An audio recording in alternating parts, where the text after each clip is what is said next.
भारत में इमरजेंसी लगने से कुछ बरस पहले दिल्ली की सियासत में ही उथल पुथल नहीं मची थी। 1970 में ही गांधीनगर गुजरात की राजधानी बनाई गई थी और इसी समय दिल्ली से 800 किलोमीटर से ज़्यादा दूर स्थित इस शहर में भी गुजरात की राजनीति संकट के दौर में थी। चिमन चोर है के नारे हवा में गूंजने लगे थे। कौन है ये चिमन?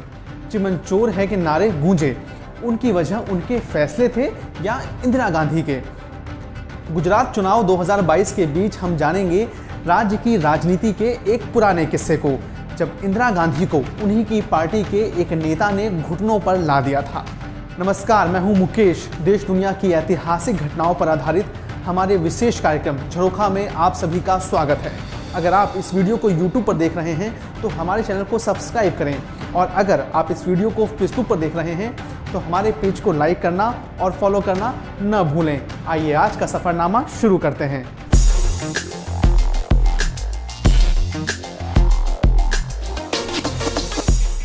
पूरी कहानी शुरू होती है 1970 के दौर से, जब गुजरात में कांग्रेस दो फाड़ हो चुकी थी। नए गुट का नेता गांधी परिवार नहीं बल्कि मोरारजी देसाई थे। कई नेता इस धड़े में शामिल हो गए थे।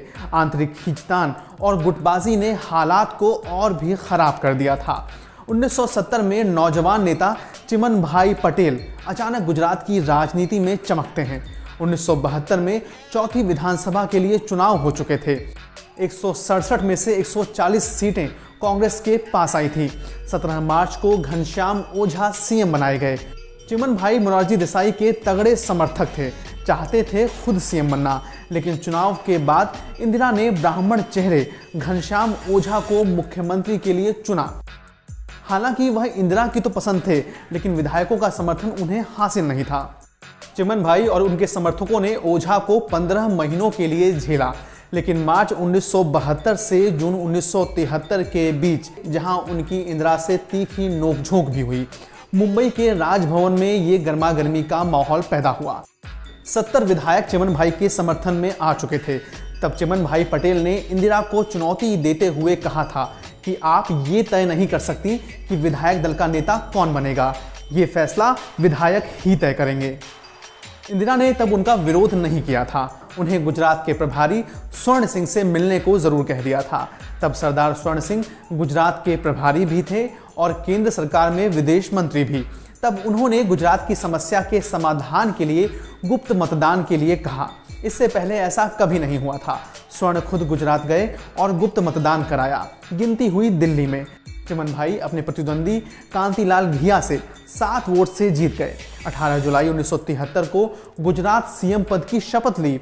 वह पाटीदार समुदाय से आने वाले राज्य के पहले सीएम थे। चिमन भाई वह नेता थे जिन्होंने इंदिरा गांधी जैसी मजबूत शख्सियत को मजबूर कर दिया था कि वे तब के मुख्यमंत्री घनश्याम ओझा को हटाकर उन्हें गुजरात का बॉस बनाएं। पार्टी हाईकमान ने गुप्त मतदान के बाद चिमन भाई का पूरा साथ दिया। चिमन भाई ने भी अपनी फील्डिंग पूरी सजाई, लेकिन चुनाव के बाद वह हर बात को साध न सके। उनकी नियुक्ति होते ही राज्य में सूखा और महंगाई की समस्या उठ खड़ी हुई। अनाज तेल की कीमतें आसमान छूने लगी। आम जनता का गुस्सा भड़कने लगा। इंदिरा ने मौका देखकर गुजरात को होने वाली गेहूं की सप्लाई 1,05,000 टन से घटाकर 55,000 टन कर दी। बड़ी बात यह है कि ये कटौती देश में सिर्फ गुजरात के लिए थी। नतीजा ये हुआ कि गुजरात सरकार को मजबूर होकर छात्र हॉस्टल में जाने वाला सब्सिडाइज्ड गेहूं बंद करना पड़ा। इसका खामियाजा भी चिमन भाई नहीं भुगता। छात्रों का विरोध शुरू हो गया और कमान संभाल ली LD इंजीनियरिंग कॉलेज अहमदाबाद के छात्रों ने। छात्रों के आंदोलन में कूदने की वजह यह थी कि महंगाई के बीच मेस का बिल 70 रुपये प्रति माह से बढ़ाकर 100 रुपये प्रति माह कर दिया गया था। जल्द ही कैंपस का विरोध सड़क पर आ गया। मूंगफली का तेल 7 रुपये से बढ़कर 9.5 रुपये प्रति लीटर हो चुका था। इस तेल का कारोबार जो शख्स संभालता था वह था तेलिया राजा, और मुख्यमंत्री के लिए वो ऐसा चाहता था कि उन्होंने उसे लेकर कोई फैसला नहीं लिया। छात्रों के आंदोलन को गुजरात यूनिवर्सिटी के दूसरे कॉलेजों के स्टूडेंट्स का भी समर्थन मिलना शुरू हो गया। मंत्रियों के घरों तक इस्तीफे के लिए मार्च होने लगे, लेकिन फिर आंदोलन में शुरू हुई हिंसा, बसों को हाईजैक भी किया गया और आखिरकार सरकार को सेना बुलानी पड़ी। फायरिंग में कई लोगों की मौतें भी हुई, लेकिन आंदोलन राज्य के लगभग हर बड़े शहर तक पहुंच चुका था। शहर शहर कर्फ्यू का असर दिखाई देने लगा था। हालांकि छात्रों ने इस पूरी मुहिम से राजनीतिक दलों को दूर रखा था, लेकिन भारतीय जनता पार्टी का पुराना संगठन जनसंघ इससे कहां मानने वाला था। दिल्ली में इंदिरा घिरी थी और गुजरात में कांग्रेस। फरवरी 1974 में इंदिरा ने चिमन भाई पटेल सरकार को बर्खास्त करके राष्ट्रपति शासन लागू कर दिया।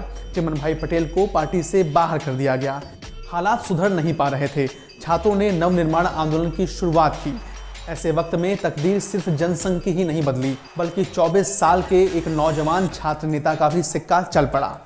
ये नौजवान कोई और नहीं बल्कि 2014 में भारत के प्रधानमंत्री बनने वाले नरेंद्र मोदी थे। तब इसी नौजवान के कंधे पर आरएसएस जिम्मेदारी डालता है एबीवीपी की। नरेंद्र मोदी तब आम सभाएं करना शुरू कर देते हैं और स्टूडेंट मूवमेंट में शामिल छात्रों के साथ संवाद भी। विधानसभा भंग थी, इसीलिए चुनाव की मांग करते हुए मोरारजी देसाई ने भी मार्च 1975 में अनिश्चितकालीन भूख हड़ताल शुरू कर दी।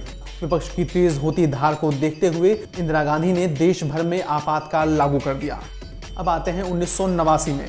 कांग्रेस को इंदिरा की हत्या के बाद जो सहानुभूति वोट मिला था, बोफोर्स ने उसे छिटक कर दूर कर दिया था और राम मंदिर आंदोलन ने बीजेपी को एक ऐसा वृक्ष बना दिया था जिस पर आने वाले वक्त में फल लगने वाले थे। लोकसभा चुनाव में कांग्रेस को 26 में से 3 सीटों पर ही जीत मिली। चिमन भाई पटेल की जनता दल को 11 सीटें और बीजेपी को 12 सीटें।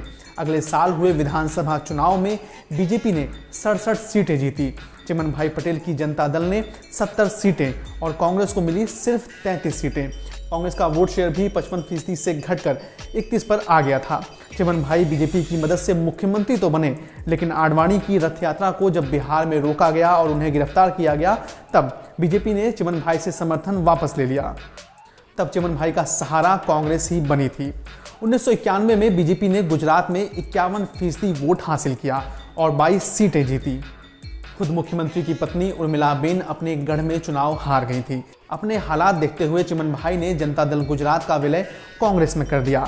बीजेपी इसके बाद भी 1996 और 1998 का लोकसभा चुनाव बढ़त के साथ जीतती रही। अब आते हैं 2002 के विधानसभा चुनाव में। 2002 में दंगों के बाद जब नरेंद्र मोदी ने सीएम पद से इस्तीफा दिया और राज्य में चुनाव कराए गए, तब चिमन भाई के विरोध में ही साधुओं की पूरी फौज उतर आई थी। नतीजों में बीजेपी को यहां बम्पर जीत मिली थी।